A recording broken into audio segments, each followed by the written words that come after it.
The question which has been on everyone's mind at one point, the strongest sorcerer of this generation being swept away from beneath our feet, the thousands of casualties which took place in Shibuya could have been prevented if one man was around for long enough. This takes us to the ultimate question. What if Satoru Gojo didn't get sealed away into the prison realm? What is up guys, recently with the way things have been going in the culling games, and how we've all had to rely on characters such as Yuta, Yuji, Megumi and Hikari, I was thinking what would the series of Jujutsu Kaisen be looking like right now if Satoru Gojo wasn't sealed away during the Shibuya Incident Arc. The amount of losses we witnessed during the Shibuya Incident Arc was insane. Akutami killed countless of our favourite characters including Nanami and Nobara. There would also be much less life-threatening injuries, but how far could Gojo handle the massive situation which happened in Shibuya all by himself? But before we get into figuring out what part Gojo could have played, be sure to subscribe to the channel if you're new and hit that notification bell to stay updated on latest uploads. This video will contain spoilers from the manga. This video is sponsored by Fandomaniacs. So what exactly is Fandomaniacs? Well, it's a store which specifically caters to us anime fans, and with their help I was able to produce this video you guys are watching now.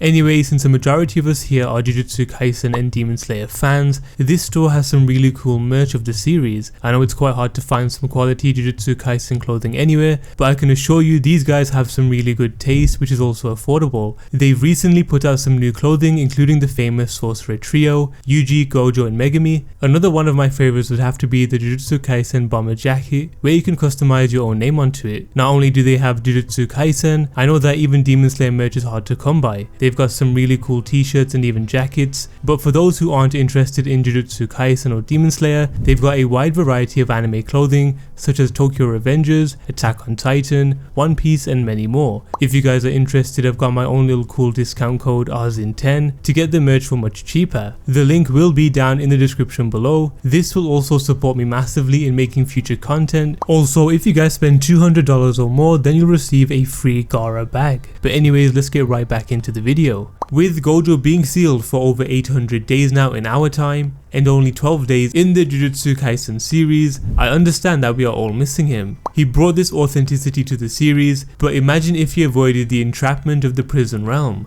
There are so many key factors towards the build-up of Gojo being sealed and how it could have been possibly prevented. So why don't we theorize what could have happened in Shibuya if Gojo was around the whole time? So without further ado, let's get straight in.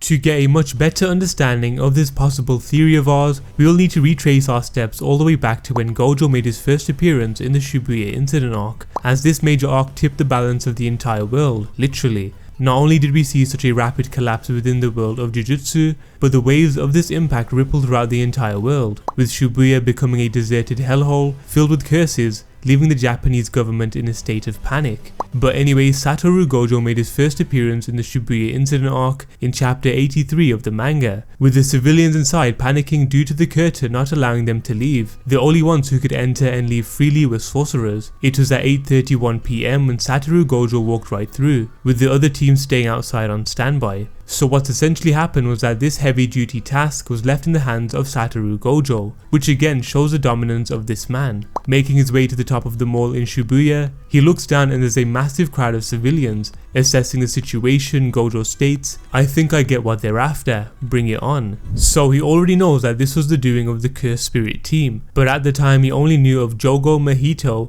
and Hanami, but had no clue of the involvement of Kenjaku or even Choso. On the platform of the Tokyo Metro, he faces off against Jogo, Choso and Hanami. To summarize what went down in this battle was that these cursed spirits would play cat and mouse with Satoru Gojo, using the civilians as bait. But why would they do this? Kenjaku explains how Gojo can only reach his unstoppable full potential when he is alone, so these civilians would just be getting in the way of Gojo going all out. Due to Gojo's maximum techniques being so powerful, it could kill any non-sorcerer from just a single touch, and also by containing mass amounts of civilians, if he were to use his domain expansion, it would squash everyone from the outside onto the curtain. This creates a situation where Gojo would remain on the defensive, not being able to use his techniques to its full capacity. The objective which Kenjaku gave his team was to kill as much time as they could and spare him 20 minutes. After that, everything would be left with Kenjaku and the prison realm. But regardless of these restrictions put onto Gojo, with the crowd of civilians there, he plays it smart by constantly deactivating and activating his infinity, getting things to close combat and eventually pulverizing Hanami. Gojo realizes that sacrifices will be made in order to subdue Jogo and Choso, but that's when Mahito conveniently arrives with his transfigured humans, causing disarray at the platform. With more and more civilians being put into the mix, Gojo has no choice but to use his domain expansion Unlimited Void for 0.2 seconds, causing the non-sorcerers who have been put into contact with it to drop unconscious from the mere information that was flooded into their minds. But it seems 20 minutes had passed by and Satoru Gojo was sealed inside of the prison realm. Kenjaku mentioned that to seal Satoru Gojo away, after activating the prison realm, they must keep Gojo within a 4-meter radius of the cube for 1 minute in order to seal him away. This part right here is extremely important because Kenjaku also states that it's 1 minute inside of Gojo's brain. Gojo perceives time in a much more different way. Gojo has the capacity to slow things down around him, making 2 seconds in the real world seem like 2 minutes in his mind, which is why he has such an incredible sense of battle intellect. Basically, Kenjaku just needed Gojo to be within reach of the activated prison realm for around 1 second maybe. That's how overpowered Gojo is. And with Kenjaku appearing right before Gojo in the body of Getos, did just the trick and had him sealed. With the sealing of Gojo inside of the prison realm, we came across various major deaths happening simultaneously. The main characters, which include Nobara Kugisaki, Kento Nanami, Naobito Zenin, and Masamichi Yaga. If there were some main characters I missed out, be sure to let me know down in the comment section below. But anyways, what sort of circumstance did these characters get killed off in? Let's begin with Nobara. Her eventual death would come from Mahito when a plan was devised to capture Yuji right after Gojo was sealed. The domino effect would then take place, with Mahito splitting himself into 2 and lead Nobara to her supposed death. That's one casualty which could have been prevented if Gojo was unsealed. The exact same goes for Kento Nanami. He was burnt to a crisp by Jogo and then ultimately killed by Mahito. Similarly to this, Naobito would have also survived. With how the events unfolded, Masamichi Yaga wouldn't have needed to be put up for execution if Satoru Gojo was still around. So these major deaths and injuries came after Gojo was sealed. Gojo was holding off 4 special grade curses by himself. These are the same curses who ran havoc in Shibuya and caused immense casualties within the series. So with that said, if Gojo was unsealed, then the Shibuya Incident Arc wouldn't have been a thing. Let's say that Satoru Gojo avoided the minute flashback inside of his head once the prison realm was awoken. How would things look in that specific battle as well as the entire world? Just before Kenjaku placed down the prison realm, Satoru Gojo unleashed his domain expansion and was capable of taking down 1000 transfigured humans in mere seconds. During this time, I believe Gojo's game plan was to leave Choso for last and focus solely on Jogo and Mahito. Now let's add Kenjaku back into the picture. What if he placed the prison realm before Gojo? However, Gojo was able to evade this monstrous cube with immediate effect. This would leave the prison realm as a futile curse tool, since Gojo would have already deciphered its usage and how to avoid it. That would leave Kenjaku, Mahito, Choso and Jogo on the battlefield against Satoru Gojo. How would this battle escalate?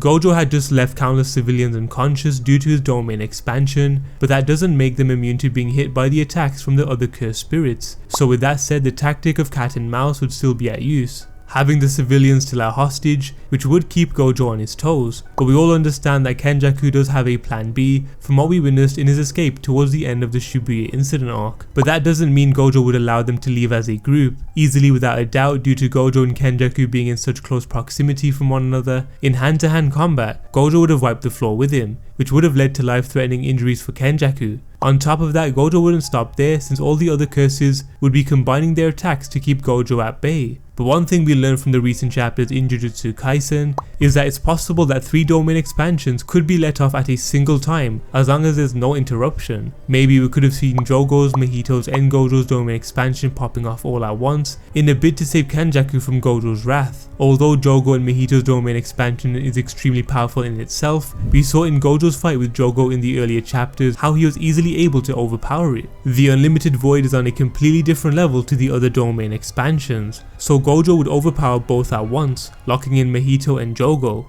I reckon Jogo would indeed die from this, and Mahito would also be on the edge of death until Choso intervenes. But speaking from what we saw in Yuta's battle against Ishigori and Takako, Gojo would have easily killed off Jogo, Choso and possibly Mahito in the process. But towards the end of it, Kenjaku would escape with his life on the line by utilizing the Uzumaki technique and unleashing all the curses, which is what we saw happen in the actual plot. This would again put Gojo on the back foot, needing to exercise all the curses to keep everyone in Shibuya safe. that would then leave Kenjaku all alone, but with 10 of Sukuna's fingers. I mean, honestly, when I think about it like that, the more I realize how genius Akutami is. Even if Gojo was to survive the entrapment of the prison realm, the outcome would leave Kenjaku with his life intact, ready to plot another scheme on Gojo. From then on, Kenjaku would need to place all his luck on reviving Sukuna, as he mentioned how every time a 6 eyes and limitless technique user would constantly get the better of him, so the prison realm was his only chance of success. But that's not how the story went. I mean, regardless of Gojo being sealed or not, the task in hand would have still been the same.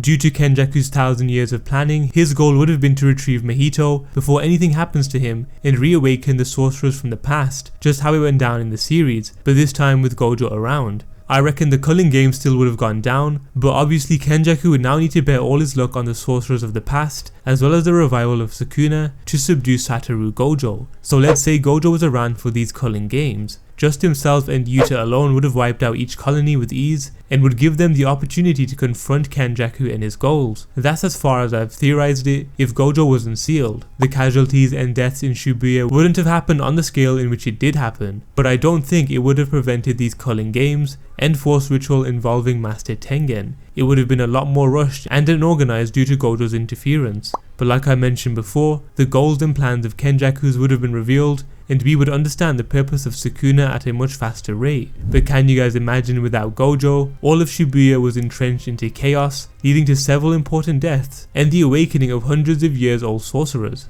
But this was just a simple what if question. We've already gone past the point of it ever happening, so what is the future of Jujutsu Kaisen looking like at the moment? When Megumi came across Reggie's star, he mentioned that Kenjaku is using these culling games as a bluff and to minimize the sorcerers to only the strongest ones who are left, believing how Kenjaku plans to drop a bomb on them, not a literal one, but you guys know what I'm saying. With Yuta, Yuji, Megumi, Hikari and Panda all separated and developing through their own battles with past sorcerers, this potential which Gojo kept mentioning, we've all seen glimpses of this. Yuji against Higuruma, Yuta against Ishigori and Takako, Megumi against Reggie. We know what these guys are capable of, and I reckon Kenjaku does as well. That is why they are the biggest factor towards this supposed bomb that Kenjaku is going to place within these colonies. But this was a little theory of mine about how things would have gone down if Gojo wasn't sealed. But what do you guys think would have happened if he weren't sealed? Would Kenjaku still be alive, or would he have been able to escape the wrath of Gojo? Be sure to let me know down in the comment section below. As always, like this video and subscribe to the channel if you're new, and I'll see you guys in the next one.